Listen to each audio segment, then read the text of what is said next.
የኢትዮጵያ የዱር እንስሳት ጥበቃ ባለስልጣን 60ኛ ዓመት የምስረታ በዓሉን በተለያዩ ዝግጅቶች እንደሚያከብር ተገለጸ። የባለስልጣኑ ዋና ዳይሬክተር አቶ ኩመራ ዋቅጅራ ዛሬ ለጋዜጠኞች በሰጡት መግለጫ ባለስልጣኑ ባለፉት 60 ዓመታት ለተፈጥሮ ጥበቃ የነበረው አበርክቶ ጉልህ ነው ብለዋል።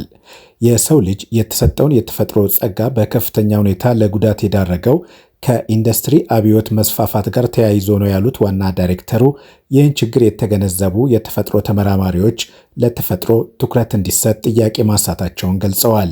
የኢንዱስትሪ አብዮት በኋላ በመዛባቱ እና መልኩን እየቀየረ በመምጣቱ ይልቁኑ በተለይ ደግሞ በተፈጥሮ ላይ የሚደርሰው የሰው ሰራሽ ጫናዎች በዛ መልክ የሚቀጥል ከሆነ ምድርን ራሷን ስጋት ላይ የምጥል መሆኑን ቀደም ሲል የነበሩት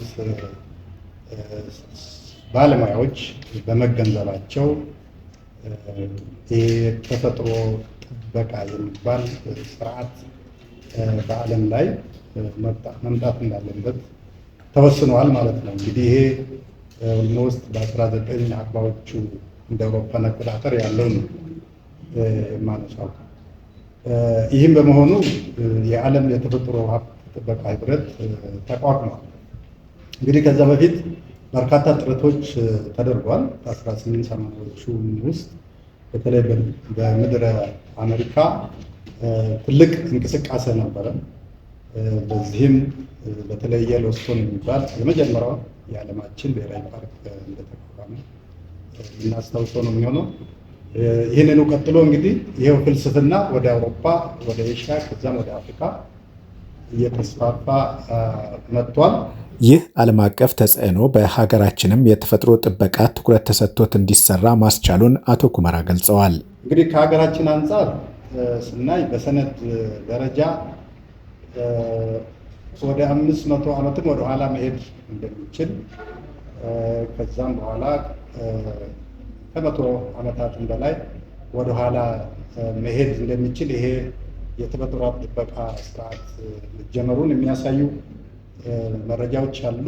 ይሁንና ግን መንግስት ኃላፊነቱን ወስዶ ልክ ሌላ ዓለም ላይ አሳሳቢነቱ እየጨመረ የመጣውን በተለይ ዝርያዎች እልቂት በኢትዮጵያ ምድርም መፈጠር የለበትም ተብሎ አደረጃጀት ተፈጥሮለት ሕግ ወጥቶለት መንግስታዊ ትኩረት አግኝቶ ደግሞ ስራው የተጀመረው ከ1957 ዓመተ ምህረት በፊት መሆኑን እንረዳለን። ስለዚህ እንግዲህ 60 ዓመት ጉዞ አድርገዋል ይሄ ተቋም ማለት ነው።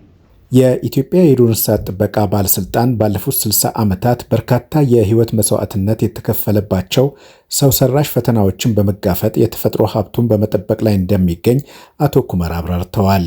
60ኛ ዓመቱም መጋቢት 3 ቀን በአድዋ ሙዚየም በይፋ ከተበሰረ በኋላ በተለያዩ መርሃ ግብሮች እንደሚከበር ተገልጸዋል።